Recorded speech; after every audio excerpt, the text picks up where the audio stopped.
Hello and welcome to Season 3, Episode 19 of Have a Shift Day. Trade deadline week is here, and we've got a lot to talk about with both what's coming up with the deadline, what we've got going on with the Penguins. We have an interview with Hailey Hunter from SportsNet Pittsburgh. But before any of that, make sure you follow us on Instagram, TikTok, and X at haveashift_A. And make sure you subscribe to us on YouTube and Spotify. And we want to just let you know real quick that we are not going to have a new episode next week. Next week is our school's spring break. So we won't be here. And unfortunately, we won't have a live stream for the trade deadline this year just because it overlaps with our spring break. People are traveling, people are not traveling. It's just really messy, and we're not able to all be in the same location for a couple hours this year. I think I'm staying up. Or staying here.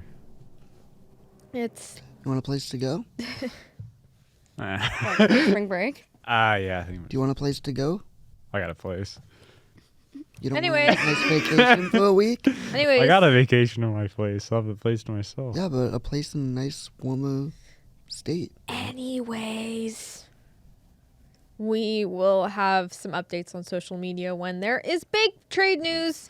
So make sure you are following, like I said. And also, instead of an episode next week, we're releasing what is going on? I'm just here so I don't get fined. Okay, we're releasing another pre-recorded quiz next week. We've got a jersey colors quiz. Whoa, turn into that one. You're going to make sure you don't want to miss that one. Definitely watch that one. No spoilers, guys. You definitely do not want to miss that. Yeah, don't miss that quiz. You find out something fun about Ryan. Oh.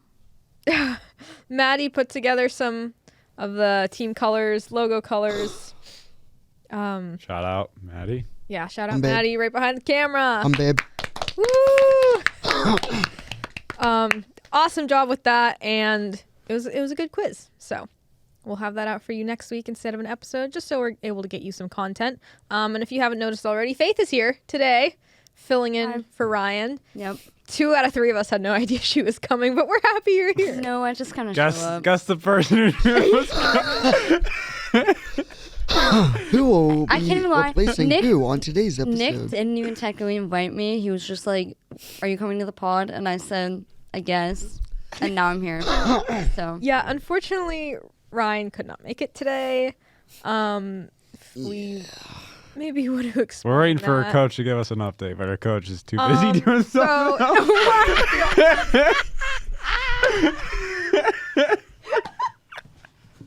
Guys, no. I didn't think it was that. that It was, took me a second to put that it was, together. oh, you gotta, yes. are we keeping that in? Yes, Yes. we're keeping Okay. it in. Awesome. Oh, we meant the joke. Yeah, we'll keep it. We're keeping it in. Speak of the devil. Oh, look who texted you. Oh, that's a big paragraph. We don't have to go into details on that, but on the Ryan front, In all seriousness, Yeah. we hope Ryan's okay. yes. Yes. If you guys remember, we were doing podcast games. We did football in December. We just played the deck hockey game yesterday. Maybe watch that video when it comes out. Maybe don't. But It's a good watch. Ryan took a hit yesterday. The standard Unfortunately, is the standard. No, we're For some not. of us. We're better than that. Yeah. Ryan took a hit yesterday. He's recovering right now. So all the best to him. He's going to be okay. But, I mean, like Jake said, coach hasn't given us an update yet. But Yeah. he's just on the IR for a bit. I'm sure he'll be back after spring break for sure. Is that an update he texted you? Listen. Okay. Before we get into any Penguins news, Nick, Hi. you had a trade that happened while we were in the middle of talking to Hailey Hunter. Yeah, so Connor Murphy has been traded from Chicago to Edmonton in exchange for a 2028 second round pick. Oh, wait, hold on. With 50% salary retained. Oh. Like, what are your thoughts on that trade from an insider perspective? My thought is, Edmonton, you got defense. I mean, yeah, Edmonton finally got a defenseman. You think Edmonton's missing Kulak right now? I think they are. Yeah. Not now. Well, Not like anymore, as of like 5 minutes ago, but before that, I just yeah. don't know about the Oilers. Like, Well, I that don't was know. their issue. That's why this is a good. I think they have a goaltending issue too. I don't think it's fully goaltending issue because if you look at the I mean- stats for both Jari and Skinner from when they were with Edmonton, it's Do you trust Jari in the playoffs? I don't trust Jari in the playoffs, but like if his stats are that bad, like they were, like Skinner's were, it's not really a I guess- goaltending problem. It's a Yeah. defense I problem, guess you and can- something I've been saying for a while. We can look at the numbers after this trade and see if Yeah, he gets better. Yeah. But Murphy is like one of the best defensemen in the league in terms of Defensive. like in the defensive zone. Like he's so good. So that's a great get for the Oilers, I think. Needed it. Yeah. yeah, I know. Like obviously they have Bouchard, but he's more of an offensive defenseman than Yeah. defensive defenseman. Oh yeah. But he's they good. have- He's good at offense, though. Yeah, I mean that's not saying that Yeah. he's not a bad asset to have. He just can be a defensive liability sometimes. Yeah. Talk about defensive liability. I was gonna bring up Darnell Nose talking about defensive liability, but I also know where you were going. What? I won't mention that here. But Yeah. Yeah, Darnell Nose. He's a defense. This is a liability. I mean, is he serviceable at least? Or Depends what mood he's in. I don't know what to do with that answer. I don't know. I don't Neither watch the do I. Oilers. All I know is, They lost to the Sharks the other day. yeah, and then Sharks are a they good also team, lost though. to. No, they beat LA. No, they destroyed LA. Yeah. Sorry, Ethan. More on LA later. I love LA. But anything else on this trade for now, Nick? Or you want to get into No, head that's talk? that's it. All right, we'll have more trade deadline talk later. But obviously, this isn't new news because it came out last week. But since our last podcast, we have gotten an update on Sid. It's now 4 weeks. it was 4 weeks announced on Wednesday. Sid would be out for 4 weeks with a lower body injury. I guess we're kind of more approaching 3 more weeks. Like 3.5. Like 3.5 now at this point, considering we're 5 days out from that announcement. But no, we're a couple. Oh, Oh, he got Hi. he got his game notes out. He did you write these? No. Okay. we've played 3 games without Sid since that announcement. And we've got the toughest schedule for the rest of the season. This guy's trying to find a stat. I got a can stat. Feel it. Yeah, Got a there stat. it is. Malkin without Crosby in the lineup. There it is. 1.34 points per game. So he knows And that was when to before step yesterday's up. That was game. before yesterday. Yeah. So hopefully he Thank you, stat. keeps it going because he's been playing really well out of the Olympic break. Yeah. Yes. Not even just out of the break in All- general. all yeah, year. whole season. Well, I feel like Malkin He always leads. starts. Yeah, he leads the team in assists. Yeah. Does he? Yeah, And when you have Igor Chinikov now on your line, yeah. Oh. Yeah. I think they've connected for like 8 goals. I think, yeah. Like not even like it's That is one of the most Yeah. perfect fits on this team, and that trade was one of the biggest steals in the last 5 years. and I don't think Tommy Novak's getting talked about enough on that line. No, he's Like- so good. I think he was a guy that Malkin said like I want to play with this guy next year. Yeah. He's just fit so well, and that seems like a great trade for Michael Bunting, right? Yep. It's and, looking like it Yeah. now. I mean, So, they're talking about Dubas is trading just- Bunting. So really, we got Tommy Novak for Jake in exchange for I mean, Jake Ensel. Yeah. yeah. I mean, you look at his stats, like Koivunen. Novak last year, It's true. He was there too. in 54 games total, he only had 22 points. His career high is 45 points in 71 games. This season, he has, in 59 games, 33 points. Not bad. Pretty good. I mean, Gino's been around for 20 years? Is this one of the best lines he's been a part of? James Neal was I feel like that Neil line, though. Yeah, That I wouldn't James say this Neal one's line. the best, but you could say it's one of It's up the there. better ones. It's up It's there. definitely up there. I think it's definitely one of the best combinations we've seen in the last couple of years. I don't think Malkin's had like the best line mates in his career. No. Not always, but he always finds a way though. yeah. Yeah. But I mean, we've struggled the last 3 seasons that basically no line connecting or clicking well. But now we've got like almost every single line is perfect. It's beautiful. And kind of on the front of what the lineup looks like, with the Sid injury happening, Ricard Raquel has kind of shifted into that first line center position with Avery Hayes on the wing. Glad Avery Hayes is back up here. I just wanted to know your guys' thoughts about Ricard Raquel at center because I'm not quite sure how I feel about it. Put him on the wing.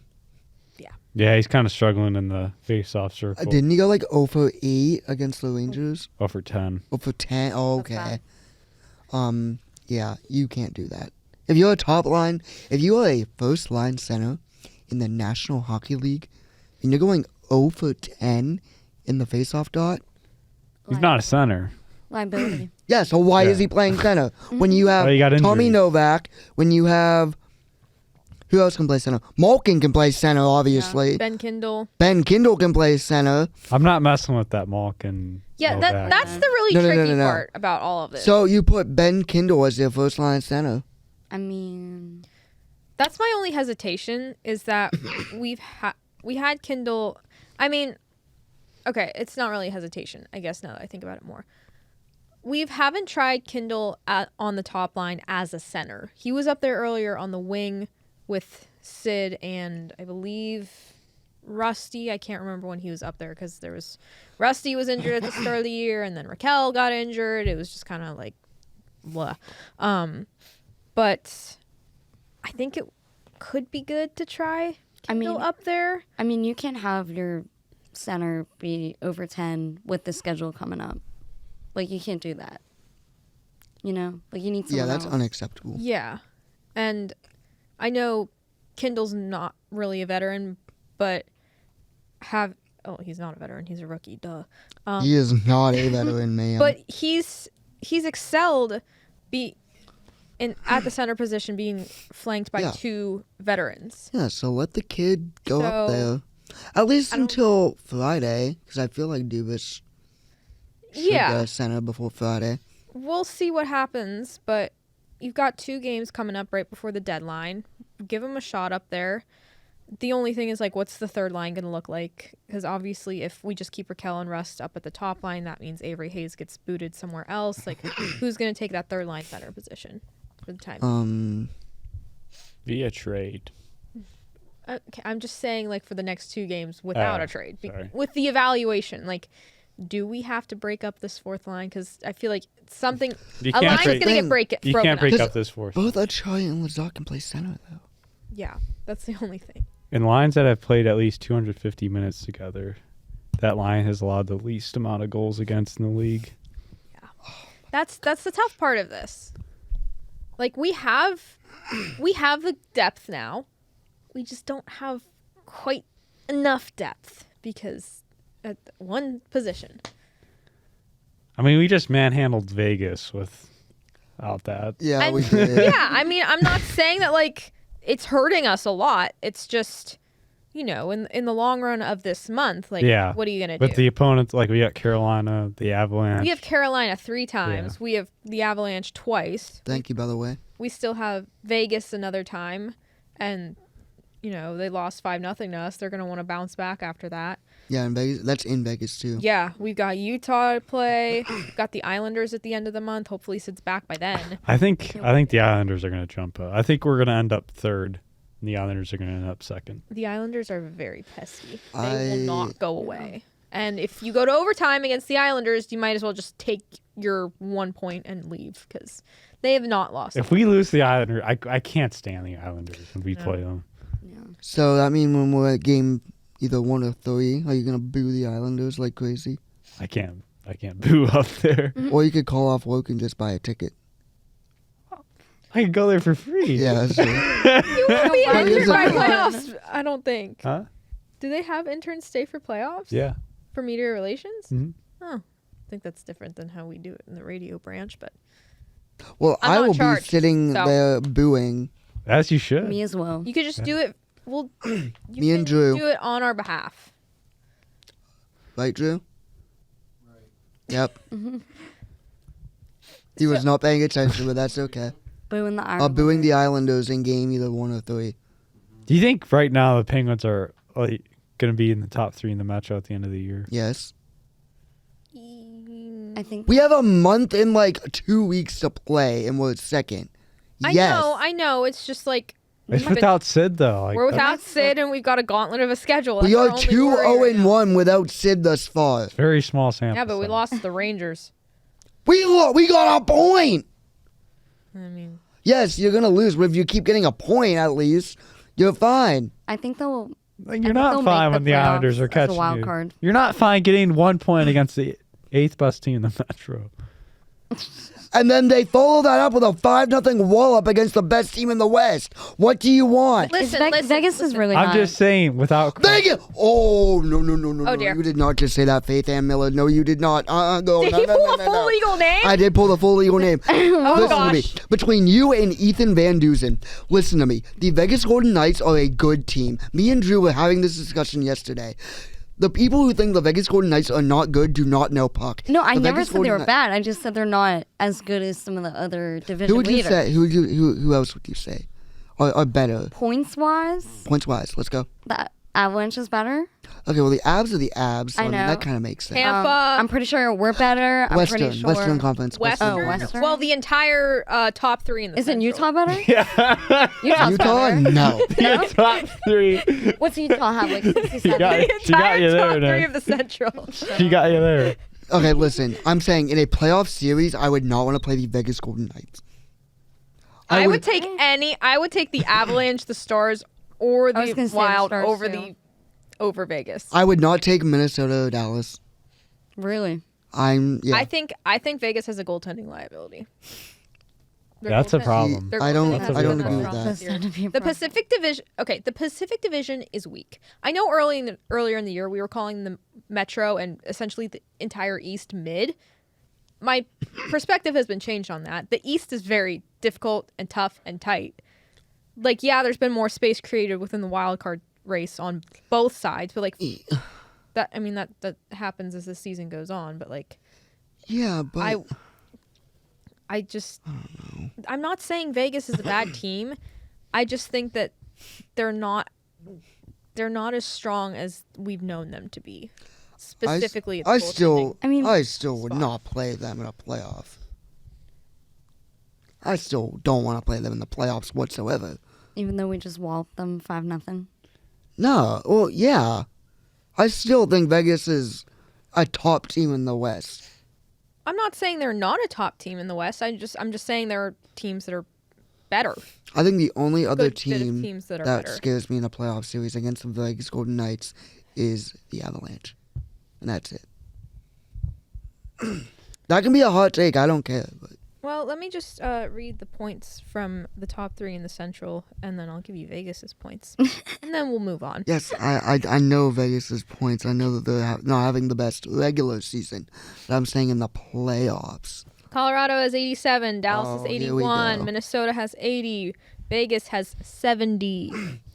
Yes, but they're still first in their division. Anaheim can see. Anaheim. I think Anaheim's They're first. 69. Anaheim Nice. was first, but they got bumped down. Yeah. Yeah, Yeah, but I still think Vegas would destroy Anaheim in a playoff yeah, series. I agree with that. Vegas would destroy anyone in the division. Even I don't think Oilers. I don't think the Oilers are getting destroyed. I think was they gonna beat say- the Oilers in like 6 or 7. No pun intended. If the Oilers can get their defense or goaltending under control, then they could They win the have division. Tristan Jarry as their starting goaltender in the playoffs. Yeah, that's not happening. Exactly. Who does Vegas have though? Aiden Hill, a cup winner. A cup winner with who? He's been Vegas. Oh, It's been hurt.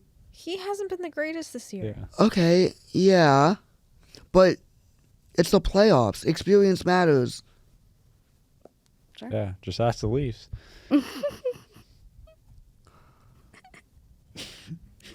Let's move on. Yeah, let's move on. we do have a trade to get to, but I want one more thing on the lineup front. Dude, they already have Connor Murphy's number. Are you kidding me? Was he already number 5? Yeah. Okay, well there you go. It's not like they just called him like, "Hey, we need to make a social post. What number are you?" If you can But have the same number. like that's like quick. Just be like, "Yep, you're already wearing number 5." The trade isn't even official yet, and he's already number 5.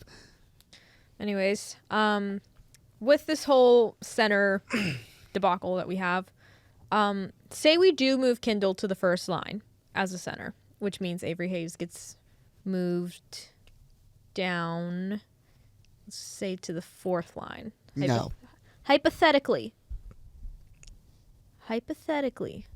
would you want Lizotte to move up to the 3rd line or Yes. Achari? Lizotte. Okay. Explain. I just think Lizotte is the better player that can fit like a role like that. I think Achari, the way he plays is way more... They're both built for like the 4th line, but I feel like the way Lizotte plays, he can adapt more to what you want out of a 3rd line rather than how he plays on the 4th line. I feel like he can kind of change his style of play a little bit to more, like, I guess like a playmaking ability a little bit with who he has on his wing. Does that make sense? I think so. Okay. So, yeah, I'd take Lizotte. Jake? Yeah, I'd go with Lizotte. I think Achari just fits the 4th line role a little better. Yeah. Yeah. I think Lizotte is underrated on his offensive ability to like create plays. I just think he's a pesky player, and I think he's just quicker to go against like the 3rd line guys. Mm-hmm. Yeah. Good point. I agree. We mentioned it's trade deadline week, but I was waiting for Faith to make her statement. you didn't start talking. Oh, here, I'll go Okay. now. Lizotte, Okay. because Of the reasons they said? exactly. Yeah. Okay. I think I'm going to have to agree with you guys. Well, we'll see what they do in Boston on Tuesday. Penguins made a trade last week. Samuel Girard from the Colorado Avalanche was acquired, defenseman. And we sent the Avs Brett Kulak and I believe it was a 2nd-round pick. We got the 2nd-round pick. We got the 2nd-round pick. I knew there was a pick in there. Trade. We got the 2nd-round pick. Trade master Nick. Hi. I've been upgraded to Trade Master. That's a good crazy. nickname. I just came up with that guy. That is Are you good with insane. that? Are we good with that? I feel I don't even know how to respond to that. I feel like Trade Master is crazy. Sorry, I just got a really funny text. It's from my uncle, and he says, Tristan Jarry sucks. I didn't know he was playing that bad for the Oilers. Oh yeah. I thought that was funny because we were just talking about it. Yeah, he's trash. Yeah. Your uncle, uncle. W uncle. Trade Peter. Master Nick. That okay. Anyway, what was the question? I got too caught up on Trade Master Nick. Your thoughts on the Samuel Girard trade? Absolute masterclass. Steal. First of all, Girard is way better than Kulak. To begin with, getting a 2nd-round pick with him. Colorado, what are we doing? What are we doing, Colorado? They're trying to win a Stanley Cup, though. By giving us one of your best transition defensemen. I think it was to create some salary space. Okay, but still, you gave us one of your younger, by the way, only 27, younger, more skilled, just overall better players, and a 2nd-round pick for an older, worse defenseman. Okay. Fine by me. Yeah. I mean, I wouldn't say that Brett Kulak was terrible. He wasn't bad. But Gerard's like... I don't mind an upgrade. He's solid. Good player. Yeah. Dubas has been a trade master this year. Dude, I feel like when he first came in, what year was that? 2022? What was our freshman year? It was my 23. freshman year. 23. 23. Wow. I feel like nobody knew. Like, after the Gensel trade, I think everyone was just like, what? Well, he was given a bad situation. We had just missed the playoffs for the first time in 16 years, and Ron Hextall had crafted a roster that was But I feel like this is the year where you really see his, like, plan come together. You know what I mean? Agree. You see the vision, and it's like, the Pens now. I see the vision. I see a Stanley Cup. I see a parade right outside your dorm room. That's what's up. Yeah. Want to just get some quick thoughts on the games from this weekend. Rangers game, tough loss. And just kind of it just kind of got away from them. Divisional opponent. They're not playing for much. We got Igor. I think he played unreal. And that goalie interference was abysmal. What is goalie interference? No one knows. I don't know. Nobody knows. I don't know. But Didn't know last night. The Rangers surged. They surged in the second and third period. We were lucky, honestly, to get a point out of that game. Yeah. But as soon as it went to the shootout, I mean. Yeah, you kind of knew. Yeah. Okay. Actually, I need to rant for a second. Uh-oh. So in the shootout, right, you bring on Tommy Novak, Chinikov, okay. And who finished it? No, Novak finished it. Yeah, that was an interesting choice. Who was the first one they brought on? Didn't Mantha shoot? Mantha, yeah. Yeah, why? What are we doing here? Well, putting Sid out there wasn't working, so putting anyone out there hasn't worked. I still think you gotta put your best players out there. You gotta put Rust. You gotta put Raquel. You gotta put Malkin or Letang or Carlson. You know, these offensive players. Chinikov I'm fine with because, like, man, that guy can score from anywhere. But Novak and Mantha? Mantha's got 20. Mantha I'm a little more okay with. Obviously, I would rather have other players out there than Mantha. Yeah. But I think the Novak one was one I was like... Novak, you have to score to continue the shootout. And you're putting out Tommy Novak. Don't get me wrong, we've talked about he's had a great year so far. Yeah, we just talked about it. But in the shootout, when you have Rust, Raquel, Letang's been historically good at shootouts, Carlson you could have put out there. I mean, maybe they had a scouting report or something they were looking at. I better hope they had to have, but did the scouting report work? No, we lost to the Rangers. Well, it's a good thing there's no shootout in the playoffs. Coaching staff's been pretty well this year. Nick, you're really mad about that Rangers loss. I think he's just mad about the shootout. I mean, yeah, I'm mad about the shootout, who they brought out. We were never winning that shootout. We were never going to win that shootout. See, I disagree. The Penguins don't really typically win shootouts. No, they don't, but I'm still an optimistic person. This year? Damn. Yeah, and that was against Montreal. Yes. Because that was the night that Sid broke the record. Yes, and that was the night I was in Tennessee. Yeah, it was a big night. Sid broke the record, and we finally won in a shootout. Yes. It was great. What a night. I was there. But big bounce back yesterday. 5-0 win. Artie Party shutout, which Artie was named second star of the week.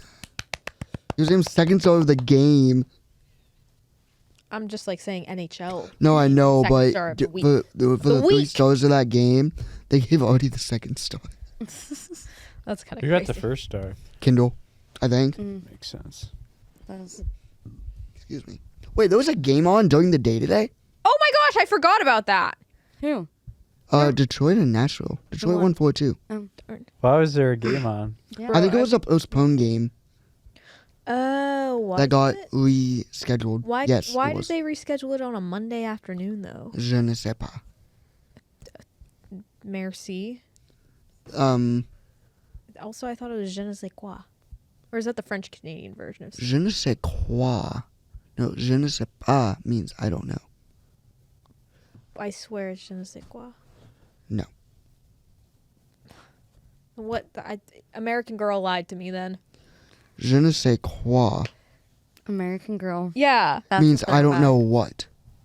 Okay, I don't know. Just straight I don't know means okay. Je ne sais pas. Okay. Because in the American Girl movie I'm referencing, they say je ne sais quoi. And that they are like, well, that means I don't know what. So, okay. Yes. We're both correct. Je ne sais pas means I don't know. Yeah, I didn't know that was just what it meant. There's your educational lesson for the day on the podcast, I guess. But other thoughts on that big bounce back win? Jake, you were boots on the ground for work purposes, but you're still there. That had to be Vegas's worst game all season. Like they looked awful. They had nothing going. I mean, credit to the Penguins for playing a great game. They did what they had to do to win the game, obviously, but geez, that was a rough one from Vegas. That was brutal. Like I don't remember a surge they had or a rush they had. Like we dominated that game from start to finish. Yeah. And to have that performance off of back-to-back, yeah, very impressive. We don't see that. Yeah, especially because they were traveling. They had to come from New York back to Pittsburgh. Mm-hmm. Very impressive. And it's an early afternoon game. Like, you're not. What was it? 1 o'clock. 1. Yeah, I mean, normally on back-to-backs, you're not having your normal routine, but like that's still an early start time. Like you're getting at the rink at like 10 a.m. instead of maybe like 4. So yeah, good on us. Yeah. All right. Well, as obviously we know, Ryan is unfortunately not here with us today, but that's not going to stop some Minnesota Frost talk because the Frost are back. So it is time for the Frosty 5.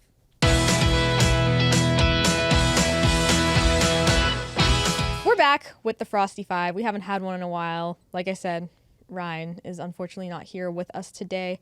But that's okay. PWHL action is back. The Frost are back in action. But it was kind of a tough week. First off, Kendall Coyne-Schofield was placed on LTIR, my favorite player, as we know.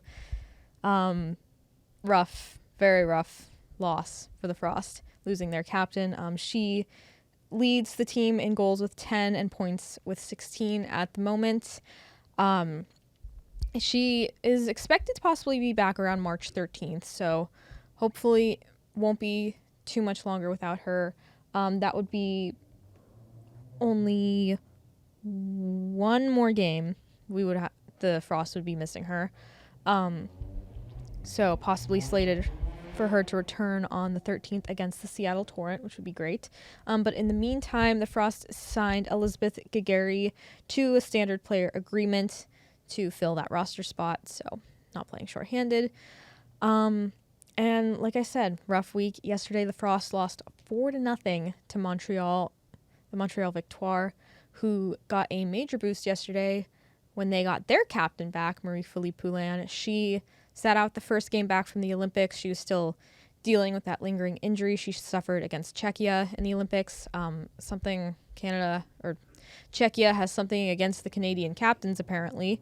And it was a shutout for Anne-Renee Desbiens. She saved all 17 of the Frost shots, which that was actually the lowest shot total that the Frost have accumulated this season. So it was just overall not a great effort from them. But the Victoire are perfect on home ice this year, I believe.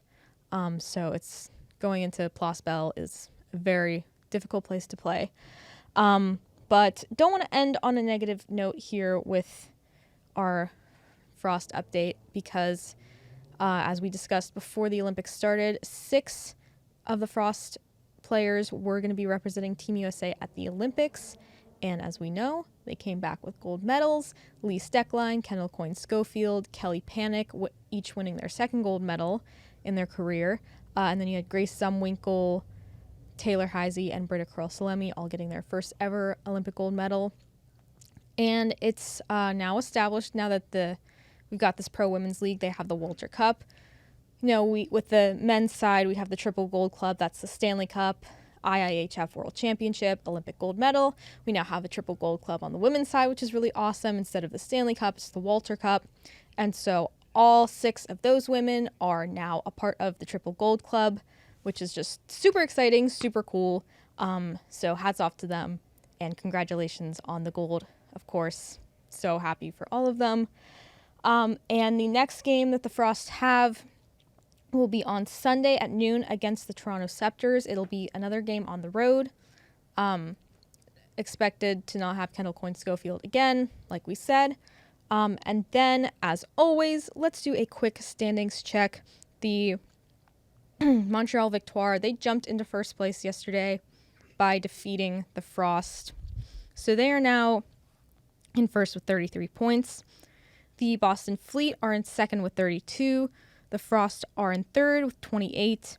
New York Sirens rounding out the teams in a playoff spot with 24 points. And then you got the Ottawa Charge with 23, Toronto Scepters with 23, the Vancouver Golden Eyes with 19, and the Seattle Torrent with 16. So it's safe to say, obviously, we've got some games left that the Victoire and the Fleet, will finish high up in the standings, make the playoffs. Frost, we can be confident that they'll make it too. But that fourth spot, I feel it's up for grabs. There's only 1 point separating some of the teams. And the Charge have a game in hand on the Scepters, who are in sixth, so they're the lowest out of the three that are fighting for a wild card. There's not really a wild card in the P-Dub. But it'll be interesting to see how those three teams finish down the stretch. And glad to have PWHL action back, especially after a really exciting Olympics. And now we will send it back to the regular program, as that is all for this week's Frosty 5. All right, we're back. It's time to get into some NHL talk. I know we got a big trade deadline preview courtesy of Nick, but first I want to bring up the news out of LA. The LA Kings fired their head coach on Sunday, firing head coach Jim Hiller and hiring DJ Smith as the interim. Interesting choice for an interim because he sucks. Yeah, I remember DJ Smith's name from our Penguins coaching search, and I know it was not a favorable one in this group. Heck no. But we really should have texted Ethan for like a statement on this.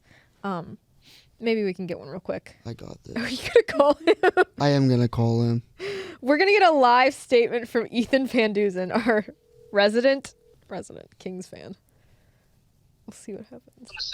Hi, Ethan. Robertson checks in. Hey, guess what? I'm listening to our broadcast today. Sick. Guess what? What's up? You don't have a shift day. I need your thoughts on Jim Hiller getting fired. Well, are you guys talking about it? Yes. Yeah, you were recording right now. Give us your thoughts. Live thoughts. You're recording right now? Yes. You're on. I mean, I like it overall. I feel like his tactics aren't great. Obviously, we can't score, and I feel like that has everything to do with his style of play. And defensively, we've kind of been falling out the last 5 to 10 games. So if he's in to implement a defensive structure and we're playing bad defensively, then it makes sense to fire him and move on to something different. But I don't know if it moves the needle for anything this season. Maybe they can go after a good coach in the off season or something. That was a great answer. Great That was a great. That was an unreal answer. Thanks, guys. You're welcome. Do you have anything else you want to say? We're gonna lose 10-3 tonight against Colorado. Oof. Nice. Yeah, you're Okay. So that's kind of all I got. You know. All right. Well, Pens are playing good. I have that.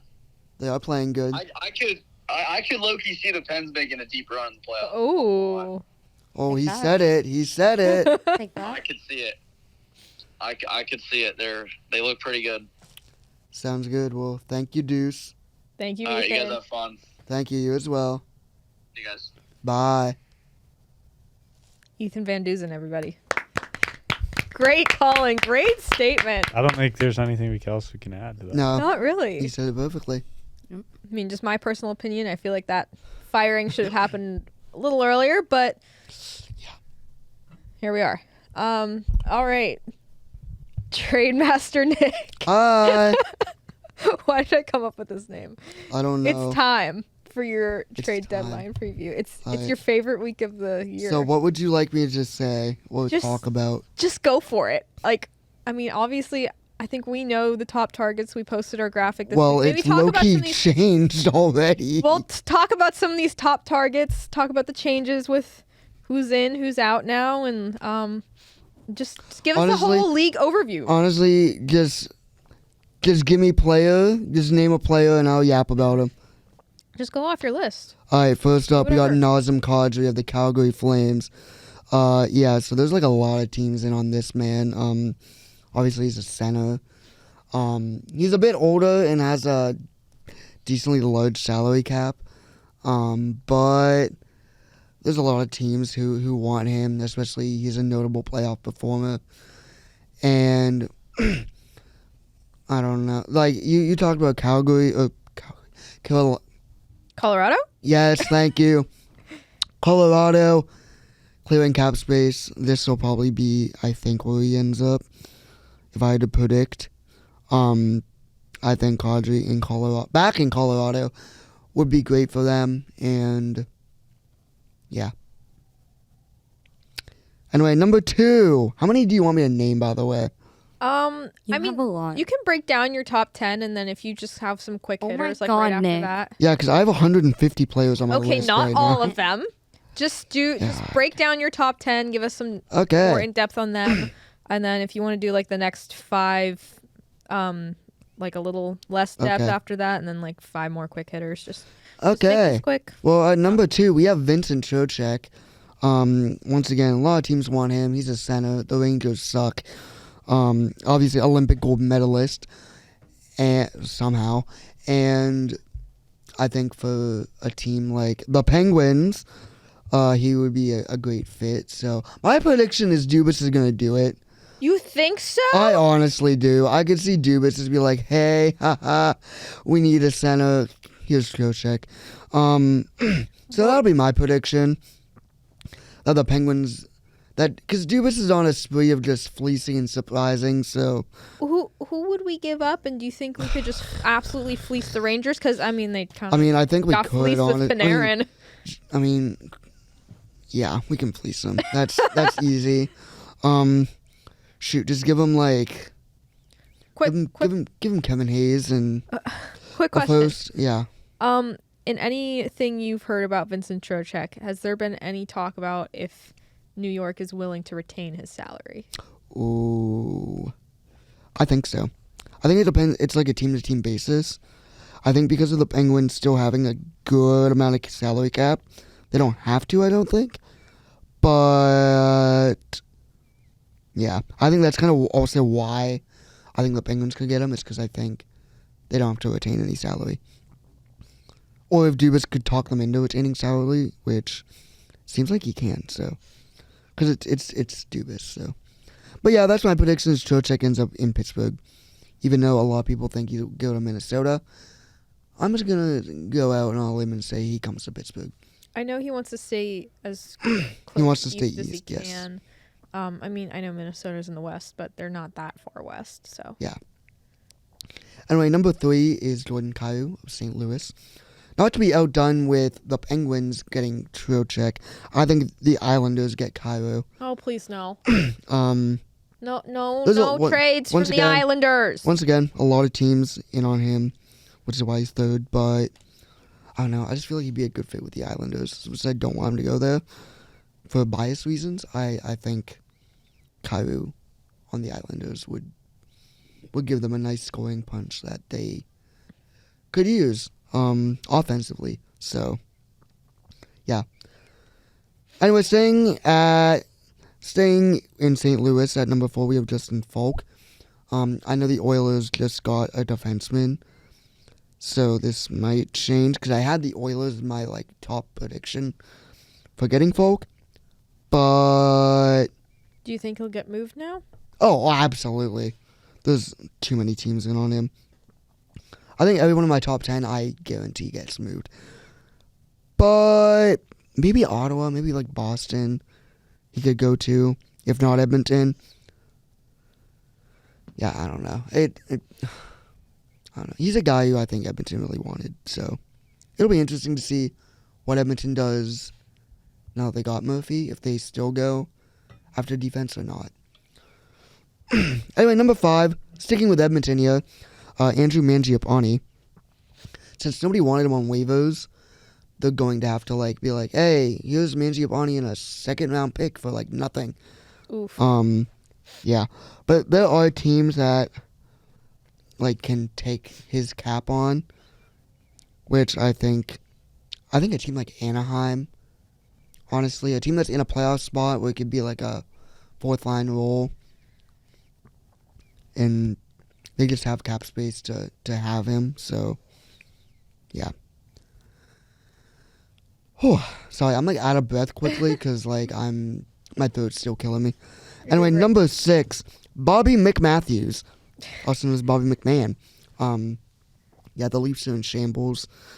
So Bobby McMahon's gonna go Bobby McBye-bye, and I predict he goes to the Avs as well. As just like depth. Yeah. Interesting one. Number 7, we have Elias Pettersson of the Vancouver, the forward, by the way. The good one. Elias is the D-man. Yes. Anyway, I have a bold prediction for this one. Are you going to say us? No. I'm going to say he gets traded to Seattle. Interesting. Because Seattle is in a wild card spot, and I feel like nobody's talking about them. Do you think a change of scenery will bring Pettersson back to his form? I think it has potential to, yeah. And I mean, you look at the Canucks, they're looking for... Canucks, sorry. You look at Seattle, they're looking for a guy who could be like a big star there because they don't have one. Pettersson has that potential to still be a star there, so I think that'd be a good fit for a first-line center. They don't really have like a first-line center either. Sure, there's McCann, but like, I'd take Elias Pettersson over McCann. So, yeah. At number 8, we have Dougie Hamilton, who, you know, him and the Devils don't really see eye to eye right now. Especially because the Devils have like 8 NHL defensemen on their team. But why are you looking at me like that? Sorry, holy. Anyway, Okay. I don't know what that was. Anyway, yeah, but Dougie Hamilton, I feel like he'll end up back in Carolina. Carolina, they need like a player. They need a big addition. They need a player.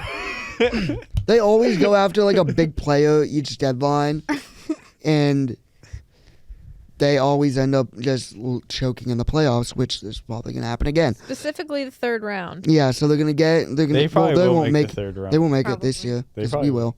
Ooh, okay. So I think Dougie Hamilton goes to Carolina, and bolsters, is that the word? Bolsters the defense. At number 9, we have Tyler Myers, who... That's a new one. That wasn't on the... No, graphic. it's changed. What are you hearing, Nick? That Did I made even him have Dougie jump up the Hamilton? list? Yeah. A lot more team because he's basically like, I don't want to go to Detroit. There's a lot more teams that are like, oh, how would you come here instead? So, but I do predict that at the end of the day, as of right now, I could also see Carolina grabbing him as well. Just once again, because I feel like Carolina's defense is kind of So I think adding him as well, on top of adding Dougie Hamilton, would be good. But if not, I do think Dallas is another strong contender for Myers. Maybe even like Anaheim too. And number 10, Robert Thomas. I think he does actually get traded now. And I really do think he ends up in Utah. They want to make a push, so yeah. Anyway, just like 5 who like I also think could get traded. Jake DeBrusk from Vancouver, Braden Shen from St. Louis, Carlo from the Leafs, sadly, Blake Coleman from Calgary, and then Mackenzie Weegar as well. Yeah, there you go. Good stuff. Good stuff, Nick. Nice. Jake, any trade deadline predictions from you? Not off the top of my head. I really can't predict any. I think Trocheck's going to be moved. I think that's a given. Yeah. Thomas, I don't know. The Blues they're kind of interesting team. I don't really know what to make of the Blues. Maybe Kyrou out of nowhere. Yeah, we'll go with Kyrou. That's my one surprise player that will be moved March 6th.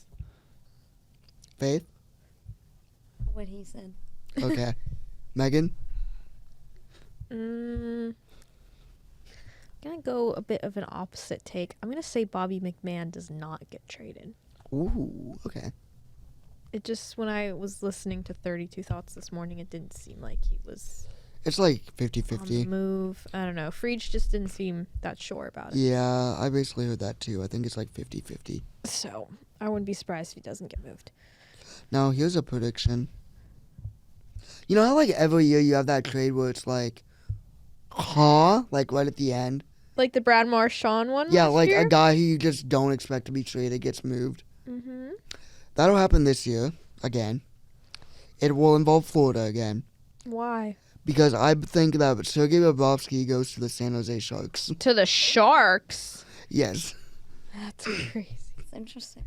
Because the Sharks are once again close to, if not in a playoff spot right now. And their goaltending will not get them far whatsoever. No offense, Ned. Just because Askarov is so inexperienced. Yeah, they're 3 points out of a playoff spot. And them acquiring a guy like Bobrovsky would just ship this team right into the playoffs. Do you think Bobrovsky's play this year has been a result of what's in front of him in Florida? Yes. Or Oh my gosh, yes. you think so? Yes.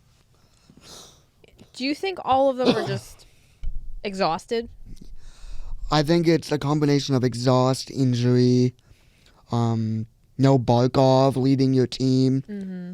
Just, I think they have the most man games in the league, like man games missed. If not, they gotta be top 5, top 3 even. Just injury and exhaust, I think, is just catching up to the Panthers here. Yeah. I don't want to say it'd be good for them to miss the playoffs, because it's never a good thing when you miss the playoffs. But, like, I don't think it's going to hurt them that much if they do, because then everybody can just finally rest, because they've gone to 3 straight finals. And they had the most players at 4 Nations and the most players at the Olympics. Barkov Everyone's has been a exhausted. big loss for them this year. Yeah, and then you got the Barkov injury. And then you don't have to chuck for half the year. Like, Yeah. Tough. and then you got other big names coming in and out of the lineup like Marchand, and I can't think of others right now. Tough hill to climb. But it's definitely that's an interesting one, Nick. Mm-hmm. Good stuff. You're welcome. Thank you. All right. We are now going to send it to our interview with Hailey Hunter, so please enjoy. We are excited to be joined today by SportsNet Pittsburgh's Hailey Hunter. She is the rinkside reporter for the Penguins. She also works sideline for the Pirates, host for both teams, broadcasts. Hailey, thank you so much for joining us today. Thanks so much. Yeah, we've talked so much about this podcast. Happy to finally be on. Awesome. Well, I wanted to start off by asking you, like, how did you get into hockey? What was your first experience like with it? When did you fall in love with the game? Yeah, good question. Well, I grew up at the hockey rink basically my whole life. My twin brother played. My dad coached him when he was younger. And so we always joke, like my mom and dad would sometimes forget me at the rink because it was just so busy with hockey games and I'd be playing with like all the other sisters on the team. So yeah, I just truly grew up around the sport. I did competitive figure skating on the other rink. And then when that was over with, I would go and watch my brothers practice or games pretty much every day of the week. So I loved that. And then we, of course, got into hockey as a family. Growing up in Muskegon, Michigan, I actually ended up there because my dad, his 2-year stint in the NHL happened to be with the Penguins. And their farm team at the time was the Muskegon Lumberjacks. So I always joke it's funny I work with the Penguins now because the reason I actually grew up in Muskegon, Michigan was technically because of the Pittsburgh Penguins. So yeah, that's how I got into it. And I remember like I used to write little recaps about the game when my brother and I were 12 years old. I thought I was a hockey reporter, always dreamed. It's really funny to look back at. You know those little like journals that you had? It's like, how are you feeling about your day? 1 through 5, these girly journals. I would like put 1 through 5 based on like how the hockey game went. But no, it was awesome. And it's so full circle and funny. Me and my dad talk about it all the time that like I ended up in Pittsburgh of all teams that I could have worked for. So yeah, that's kind of my little hockey background. That journal thing sounds like something I would do as a 12-year-old if I had that. My mood was always based around how the team's doing. It still is. Yeah. Well, yeah, but I feel like matured a bit that it doesn't have to fully rely on what the team's doing. It's funny you say mood because that's what it was too. It also said, "What kind of mood are you in today?" And it was like, happy, excited, sad, and that was like the little notebook. But so funny. Yeah, so obviously you grew up around the game, but like, how did you get involved in like sports media and like broadcasting? Yeah, I went to school for journalism. Honestly, I feel like growing up, I was a little bit more on the shyer side. And then my mom encouraged me to do the high school announcements. And back in the day, I mean, you guys probably have, like actual a TV show that you watch for that now. Most high schools do, but we just had literally this radio recorder and you would just read the announcements. I'm sure you've seen it in old school movies. So, oh, yeah. Yeah. So that's how I got into it. And I was honestly like shy to do it, but my mom encouraged me. Then we ended up having what was an actual show where I would sit at the desk and read them. And I just kind of surprised myself. I really liked it. I think it kind of helped me, I guess, be a little more outgoing with my personality and just kind of felt like it came somewhat easy to me. And so I went to school, Ohio University, OU, yeah, for go Bobcats for journalism. They have a great program. Kind of like with you guys, I mean, as a freshman, they allow you to get involved with sports broadcasting kind of right away, get on camera. So that was big for me. And then my senior year, of course, I was all excited about journalism. I just did an internship with the Tampa Bay Lightning, loved it. And then I ended up playing lights out after barely practicing that past summer. I feel like that's how golf works sometimes. So I was like, okay, maybe like I want to go pro. So I turned pro, went to Florida, realized how hard that was. Ended up going pretty quickly after that into golf media, but always wanted to get into hockey.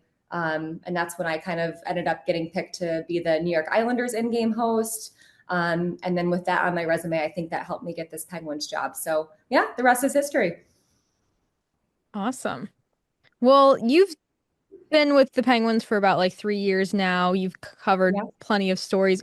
Do you have a favorite feature that you've done, like a favorite player you focused on or anything like that? Yeah. Ooh, that's a good question. I feel like there's so many. I would have to say, if I think of this season, I would probably say the one I did on Blake Lizotte. I feel like he's a player that isn't really talked about that much, but is just like such a grinder out there. And you'd always know what you're going to get with Lizzo. So I actually went to St. Cloud in Minnesota where he played college hockey, got to talk to his coach about just his journey and everything. And literally just how he formed himself into an NHL player based off of his work ethic and just like his grinding personality. So this season, that was probably my favorite. Faith is really important to me. So I really respect how open he is about his relationship with God. And that's something that I'm actually working on a bigger story with him right now. When he was just 14 years old, he lost his dad. And just woke up and his dad just didn't wake up one day. And that's been a big part of kind of his faith journey. So I'm really looking forward to kind of his whole story and how he's grown through the game of hockey as well with his faith. If I would have to say a player that's been really fun to work with or cover, I would say Alex Nedeljkovic. I know he's not on the team anymore, but you guys know Ned. He's just... Oh, he's such a fun guy. I still keep in contact with him a little bit over social media and stuff, but yeah, just absolutely love him. His goalie goal obviously was so much fun to watch, but I mean, he would just sit in the locker room for like 20, 30 minutes talking to whoever wanted to talk with him after practice. He would ride the staff bus with him. I'd be like, Ned, like, you're on the wrong bus. He'd be like, I know. Yeah, he's like, I just want to hang out with you guys. I'm like, okay. So yeah, I do miss Ned in that way. He's probably one of my favorites so far. That's so interesting that he would ride the staff bus because I feel like funny. Players don't really want to be around the media. They try to avoid them as much as possible. They're respectful, but like, why would Ned ride the staff bus sometimes? He would make jokes about how, especially after a loss, how it was boring on that bus. And he would, but I will say, our staff bus, us broadcasters all sit in the back. We have a good time. We actually need to keep it down a little bit sometimes because we're just so loud chatting about the game and whatnot. But yeah, I don't blame him. We're pretty fun, the staff bus. He just wanted to have a good time. That's all. Yeah. Exactly. He just wanted to be in maybe more of like a carefree, chill environment. So yeah, that's Ned for you. That Lizotte story looks exciting because we all actually go to a Bible study on campus together. So we look forward to seeing that when that comes out. So I love that. That's awesome. Cool. Oh my gosh. Yeah. So happy to hear that. Yeah, Lizzo's a great guy. Hopefully you guys get a chance to meet him at some point. Yeah. But Yeah, that'd be awesome. He's having an unreal season. Like, Yeah. been I so know. good this year. 3-year extension. So happy. Him and his wife, Abby, who's also so sweet. Her faith's really important to her. Just had a baby. So yeah. Good. To meet the Lizzo at some point. Yeah. That's awesome. Everyone's having babies, man. I guess. I know. I know. I said that. I'm like, because Chinnikov just had a baby last week. And I was like, wait, Lazat had one before the break. Brazo had one. I'm like, why is everybody on this team having a kid? They're all scoring goals. Scoring. Didn't Brazil score right after? Yeah, right after he got one. Yeah. He did and Lizzo did. What? Yeah. Yeah. And isn't Mantha's wife due soon as well? Ooh, I actually did not know about that. So I'll have to look into that. But you're probably right. Seems like everybody is. I think she is. I started following her on social media lately, and I think she's like, I think it was a lot of weeks. Yeah. At least like 30 some weeks. A lot of weeks. Thanks for keeping me updated on that. I've heard she's super fun to follow, actually. I need to give her a follow as well. She is. I actually have seen her TikToks. They pop up on my For You page, and I'm like, oh, I just laugh at them. Really? Okay. All right. Actually, she posts such funny TikToks about like her like at the games watching Mantha. It's so funny. Oh, that's funny. I need to watch those and chirp Anthony about it a little bit. I love yeah. with Raquel. Because Raquel has some pretty funny stuff that she posts. Yeah, it's her too. Yeah, on TikTok. Yeah. I think I've even had doing laundry after the game. yes, that one exactly. That was my favorite. Well, obviously we've got the trade deadline coming up. Yeah. Anything that maybe you have any insight on? Anything like maybe you think the team's looking to add or maybe subtract? I know that the position they're in right now, they seem to be more of buyers than sellers. Yeah, I mean, I feel like Dubas has just done it seems like every deal he does, he just ends up on the winning side of things. It's pretty crazy. I wouldn't be surprised. We have like an overload of defensemen, as you guys know right now. I wouldn't be surprised if one of the defensemen got traded for another pick or like another bottom six forward or something. But I don't know. I mean, he's already done so much. I think maybe like one trade, but I don't think we're going to see a whole bunch of trades as we near the deadline, because I feel like he's already been one of the busiest GMs this year. And I mean, look at what he's done, getting Igor Chinnikov and some of the other players that have ended up being a huge part of their scoring as of late. But yeah, you're right. It really is coming up a few days, isn't it? It kind of snuck up on it's Friday with Olympics. Yeah. I know. Yeah, we'll probably have to talk about a lot of that during our pregame show tomorrow. But I don't know. What do you guys think? I'm curious to think what you think too. Nick, you're a trade man. What specifically would you like to know? Who do you think is going to be traded? If somebody, I don't like saying it, but Stu. No. Oh, really? Okay, I've seen some of There's that. like Going 3 teams that are like interested in him. Yeah. So and Shivas playing so well probably doesn't help. You know, you have Murashov down there. yeah, I think it's just because they want Murashov up. Right. Yeah, because what are you going to do? Shilovs came here Yeah. because the situation over there was Yeah. the same. They didn't have room for him. Yeah, because she loves his younger too, so they want to keep the younger goalie. Obviously, It's kind of like a good problem to have. it is. Oh, it's a great problem to have. Yeah. But For sure. Gosh, and then I'm curious. Will they really do that? We'll see. I just read today stuff about like potentially Mantha, which I all these negative news over here. I'll What's going on? I'm starting with the negative and I'm getting to the positive. Trade deadline. Anyway, Miss that. which obviously I don't know if like teams interested in him, but like because he's playing so well, Yeah. they could get a good return for him. But the thing is, it sounds like if they're going to trade him, it would be a team like overpaying to get him because of how good he's been and because of the Penguins wanting to keep him as well. Right. You're right. I mean, he is a good asset right now. It's also, it's like he's playing so well. I mean, look at all the power play goals he has. I feel like Absolutely. that would definitely hurt the Penguins. Like that would truly make a difference if they got rid of him for the rest of the season. But no, it's a good point. He's been good this year, and going into this year, I mean, who knows? Is he going to keep that up next year? I don't think anybody would have expected him to even have half the goals he has right now. So Yeah. We'll see. Yeah. And then for the good, I said I'd get into the good. The Okay. plus, Vincent Trocheck with the absence of Sid and his ties to Pittsburgh has been. It sounds like there's some interest for Pittsburgh there, but there's a lot of teams, so I've heard we'll see. Minnesota a lot for him. Minnesota, I think, is honestly where I think he's gonna end up. Yeah. But I would like the Penguins to get a stab at that because I think he would play good here.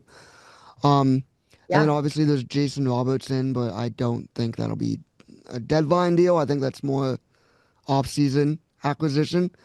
Agreed. But that's really it for right now. But I like what you said about like another. I think, about another defenseman. Yeah. I think that's what the Gerard trade was getting that other defenseman. Yeah. That was such a great trade. Oh my god. And you get a pick too. I mean, a second. Excelling right now. Oh But we've got too many defensemen, so I'm really curious to see what Dubas does because you've got all these been sitting right now. Brian Graves, obviously, we don't know what's going on there, but we'll see. Yeah. Kevin Hayes' situation is kind of interesting too. I mean, he's barely played. Feel bad for him. He's such a nice guy, but you probably can't keep him forever too unless you're going to play him. So, it's going to be interesting. Yeah. I will say, not technically a trade, but when is the Gino extension coming? Oh my god! Because I would really like love that. Gino, by the way, love Gino. And I just say I need that extension sooner rather than later, please. I know it sounds like Emily Kaplan did a report on ESPN actually the other day about asking Kyle Dubas about kind of what the situation is there, and he wrote back. It's just such a Dubas thing. He's actually such a hilarious guy. He said that there was a 0.00000%. I might be missing a zero there. We're going to be trading Gino as we come up near the trade deadline here. So I don't think the conversations with the agent's going to happen, as you were kind of saying, until later. But I mean, how do you trade him after the year he's having right now? You don't. Don't. You just simply don't. Yeah. Don't. And we need him in the stretch run with Sid out. And yeah. I know, like, I've seen some social media posts like people saying that they're worried about the whole situation. But like, if that wasn't an official email that he sent to a reporter saying like there's no chance there's a trade happening, then like I feel like we can be reassured a bit. The contract situation, that's after playoffs. Hopefully we still make it with after the Stanley Cup. Yeah. After the parade. That'd be awesome. Well, and you never know what's going to happen either. Like, let's see the way the rest of the season closes out. Hopefully he stays healthy. I feel like all of them could dictate a decision. But yeah, he's playing well right now with Sid out. I feel like historically he's always stepped up. And absolutely. Last game, didn't he? He had a big hit. I think it was the first period. Oh yeah, who was it on Hurdle? I think it was on Hurdle. He had a couple big hits. He played very physically. That was a dominating performance yesterday. That's Gino Malkin. That's what he does. Yeah, she's right. She's right. Yeah. See, I'm right. Exactly. I can't wait to see that. I wouldn't be surprised if Crosby came back earlier than expected, but it is fun to have a guy like G just stepping up what he's done. Mm-hmm. It's got to be weird for people in the press box right now, like walking up there and Sid's just casually sitting up there. It's not a big deal when you see other players up there, but I mean, you've got Sidney Crosby sitting in the press box with the media and all these other rings. Yeah. It's weird for me. It's weird for me when I'm handing out the stats. I'm like, what are you doing up here? You see him? Oh, yeah. That's right. Yeah. I haven't worked since we've gotten back from the break, so maybe I'll see him on Saturday when I'm there, but I'll just be like, oh, hey. It'll be weird. He'll definitely be up there, especially at home, because, he feels comfortable up there at home. But yeah, you'll definitely see him. Yeah. Now, we talked about the Malkin extension. So when's the Igor Chinikov extension now? The Igor Chinikov extension? It's looking like that's coming because this guy's been insane. His release is pretty crazy. He is insane. It's crazy. Like, you literally have to slow mo to be able to like actually appreciate like the release he has in this shot. But I don't know. I'm wondering if the guys told him to shoot more because it seemed like he was hesitant. I hope so. Right. And I feel like he maybe has been shooting a little bit more. And every time he's about to shoot, you just feel like he's going to score. Like this guy. Yeah. Like, I don't think I've ever seen a player that like on the Penguins specifically. Yeah. That no matter where he is on the ice, as soon as he has the puck, I'm like, he can just shoot from here and score. And have full confidence in that. I know. It's ridiculous. It's his aim too, though. Like it's not. He has such a good touch, and it's not just his power. I'm curious to see if they'll put him on the top power play unit soon. I think they're pretty happy with Mantha up there, but it would be interesting to see him on the left side. So we'll see what they do, because all of his goals so far have been at even strength. So pretty impressive. Him and Malkin have been an unreal combination in that second line too, with Tommy Novak. Yeah. They've been clicking on all cylinders. Just all the lines have been clicking.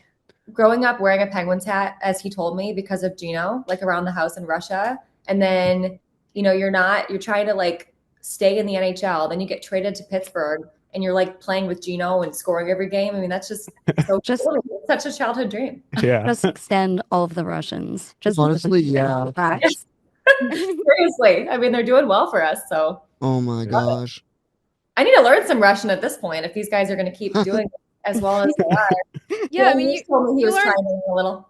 Saw you learned a little bit of Swedish from Erik Karlsson during the Global Series. Got to learn some other languages. That was brutal. That was so brutal. I did a little like video with him, or even just off camera trying to learn stuff. He was like shaking his head at me because he says it, and then I try to repeat it. And I'm like, I just don't have the accent. It just doesn't sound yeah, I already forgot everything he taught me. That's a shame, but hopefully we'll go back at some point. Okay. Yeah. That's another guy who's great to work with, by the way. I mean, you guys have been in the locker room like post game. Every time you go in there, even if it's a bad loss, he'll always talk to you for 10 minutes. He's always going to give you a good soundbite. So he's got the energy. He's got the energy and the personality. For sure. Awesome. Yeah. I think just a good perspective on life. Like, he's competitive. I think some people take it sometimes as like he doesn't care. Definitely not the case. He just has a good perspective and like, yeah, we lost the game.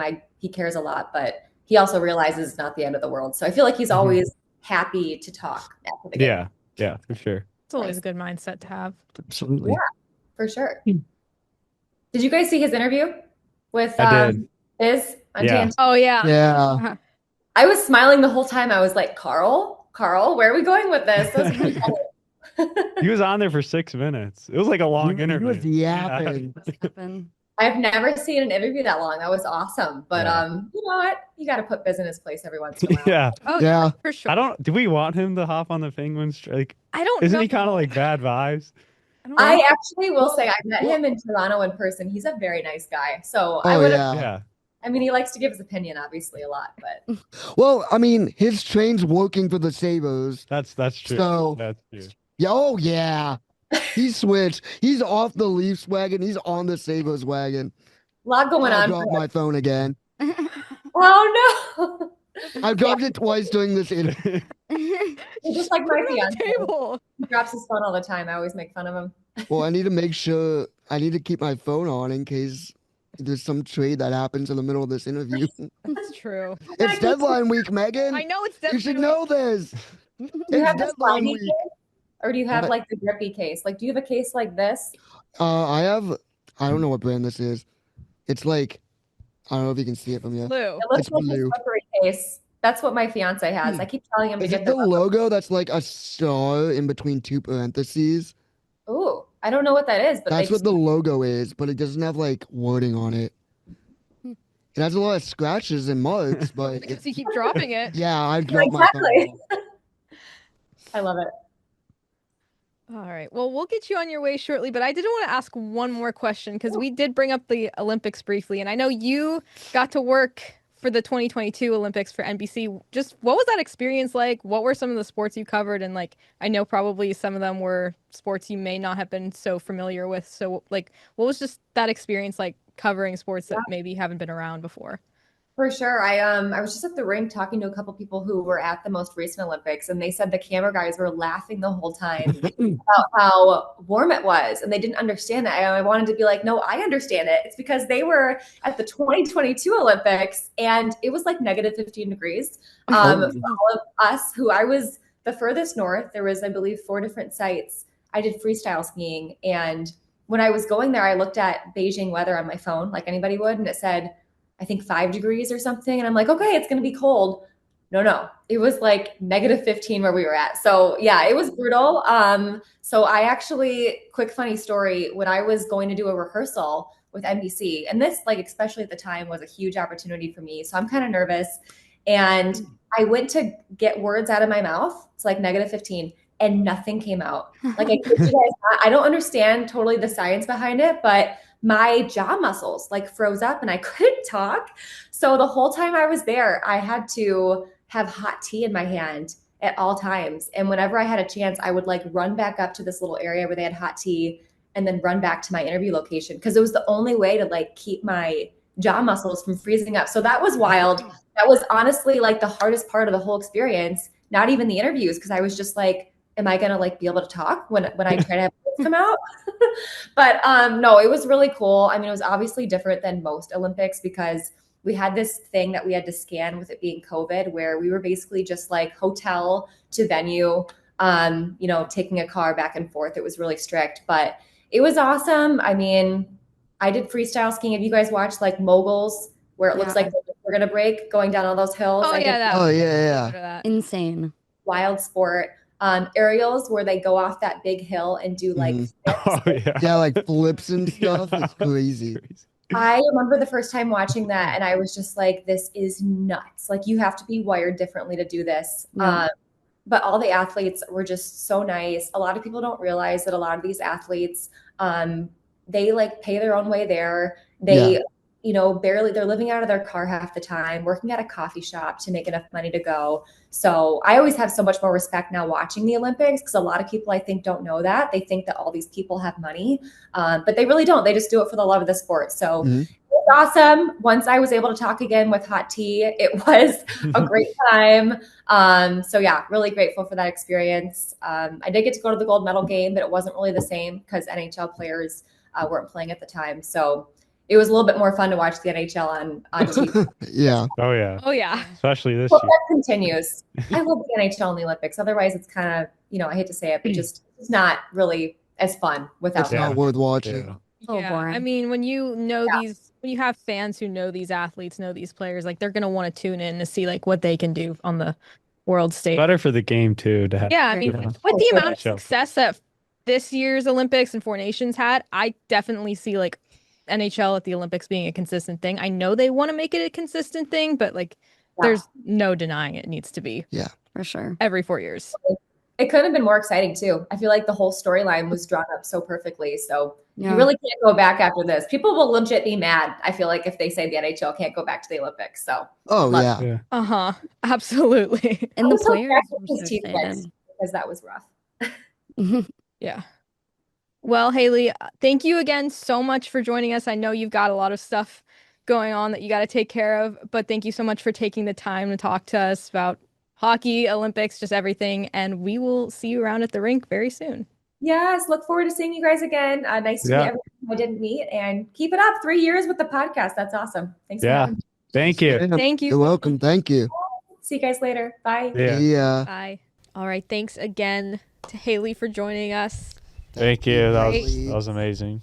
Slay. Great interview. 2 awesome interviews back to back, guys. Yeah. Good work, Megan. So who's next week? Thank you. Next week's spring break. Who's the week after? I don't know, guys. I got 2. Okay. Jake, who's the week after? Sid? Yeah, he's got nothing better to do. I got nothing right now. You can ask Sid. Nah. Can you hand him the roster sheet? I think I gotta work the same night of our next episode, so I don't need that much stuff to edit. So we if won't you're have a working guest. the next night, does that mean you're not going to be here? Well, it's a late game. It's an away game. Oh, isn't it in Colorado? Yeah, so I might have to go right from here to work. Okay. So this is gonna be a rough day, guys. It'll be a long day. I'm gonna have to get up early for school that day. Whip. I might pray for me that day, but we'll have plenty of rest beforehand with spring break coming up. Can't wait. All right, it is time for this week's edition of Pucks in Deep, and we're doing a trade deadline themed Pucks in Deep as proposed by Trade Master Nik. Hi. So Nik wanted to know, what is your favorite trade? I don't know what the criteria is for this. Nik, do you have a criteria? No. What's your favorite hockey trade? It could either be like one that you were like one that surprised you, your favorite team, your favorite player, etc., etc. I feel like this has a lot of potential for recency bias. I can go first because mine's not that interesting. Sure. Okay. I really liked when we got Jared McCann, and I was really sad when we traded him away. Interesting. That's an interesting one. The Jared McCann trade was a Lukitsch steal. Do you have more to elaborate? Like, why were you so excited? Yeah, why? That's like a unusual player. I know. I really I didn't know about him until we got him. So then we got him, and he seemed to do pretty well that first year. He was a dog. And I don't know. I ended up really liking him. I almost bought his jersey. And then they shipped him out to... It was Toronto. Was it Toronto? But he got picked for the expansion draft, like, right away. Mm. It was... Oh, so now he's in... He's been in Seattle. He's in Seattle. But, like, the thing was that we ended up losing Tanev and McCann, essentially. We could have at least kept one of them if we just didn't make that trade. Ron Hextall. Don't even remind me of him. So that's why. He was kind of a dog for us a little bit. He was pretty good. Wait, you're talking about McCann, right? Until he wasn't. Well, McCann and Tanev, right? Both, so. Yeah. Okay, I thought she meant Ron Hextall. No. Oh, no. I was going to say. No, not a dog. No. Okay, you scared me for a second. My bad. I'm going to go Phil Kessel. Legendary. That was my favorite. Like, wait, when we acquired him, right? Yeah. Okay. Yeah, he was really glad Just when Phil making Kessel sure. left. That's probably the most excited I've been for a trade in hockey. That's fair. I remember where I was. Where?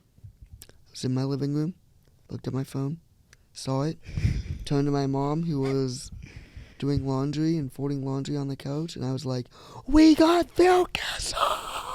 Yeah!" Wow. Little Nik Shermeto on the Little couch. Nick. How old are you? Well, I had NHL Network on as well because it was free agency day, and I was watching Oh, yeah, it. that was July. They were like, "Yeah, the Penguins have acquired Phil Kessel." I was like, "What?" I don't remember. Oh, wait, that was 2015, so I was... You were 10. Oh. You were 10. Yeah. 10-year-old Nikki. 10-year-old Nikki. It's crazy. But yeah, Jake took the words right out of my mouth. That's mine too. Can't be it. But obvious. No, you can't. That was an absolute that was even a masterclass. That was might be the best trade in franchise history. Okay. Actually, no. That's is that the best trade? Ooh. Top 3. I low-key for might sure. open another can of worms. Oh, no. Go for it. Best trade in Penguins history. Might be that one. Yeah. There's I mean, there's a few you nearly great won ones. 2 cups from that trade. How do you beat that? We Yeah, but- also traded for Ron Francis. Yeah. Yeah. We traded for Brian Trottier, too. And we also made the trade of acquiring first overall for third overall and got Fleury. You know what? I'm going to say that one's my favorite. The one to get Fleury. Yeah, why not? Was I alive? No. But did it bring us Fleury? And did I get to experience Marc-Andre Fleury as a Penguin? Yes, I did. So How about this? The best non-trade, not trading Fleury in 2017. Yeah. that one was Not good, too. trading him to the... Sometimes the best move Yeah. is the one you don't make. Fleury was the best trade, the best non-trade. What about the trade to acquire the pick that the Penguins used to draft Jake Getzel? That was an acquired pick. I think it was. It's my second favorite trade then. I'm almost positive it was. If it was an acquired pick, it's my second favorite trade. Because he was drafted in... Yeah, Second favorite, that one. it was from the Minnesota Wild via Philadelphia and Dallas. Is Jake Gensel getting traded your least favorite trade, Megan? Yes. So, to be... so, Imagine if we still had Gensel on this team. Dude. holy cow. I still think he's out there every time I see Igor Chinikov, but it's not. So... Jake Gensel could be our first holy line cow. center. Okay, so it was Minnesota's pick that was acquired by Philadelphia. And then Philly, hold on. Dallas acquired the pick for Philly. And then we acquired the pick in the Brendan Morrow trade. That is a really complicated And that's how we got that pick. trade. And then we used that pick to draft Jake Getzel. In the third round, 77th overall Second best in the trade. 2013 NHL entry draft. Legendary. Yeah. Good stuff, guys. That was actually that one better than I thought, Nick. I felt like it was a tough topic, but Nothing's good. tough for us. true. Got it under control. Okay. Anyways, that's it for this week's episode. We will see you in 2 weeks. Like I said, no new episode next week because of our spring break. I don't want to hear it from you right now. Whoa. I need spring break. We'll see you in 2 weeks after the Penguins have Vincent Trocheck and we'll see Jason Robertson Oh, on the first line with.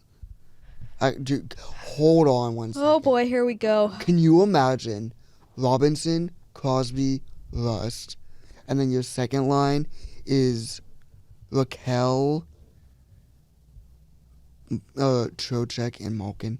Where's Chinikov? Gina, no, you know what? We could trade Raquel to get one of them. Interesting. Isn't Vincent from Pittsburgh? Yeah. Got it. And then we have a second line of Chinikov, Malkin on the wings, and then Trocheck center. The trade deadline always scares me. All my days.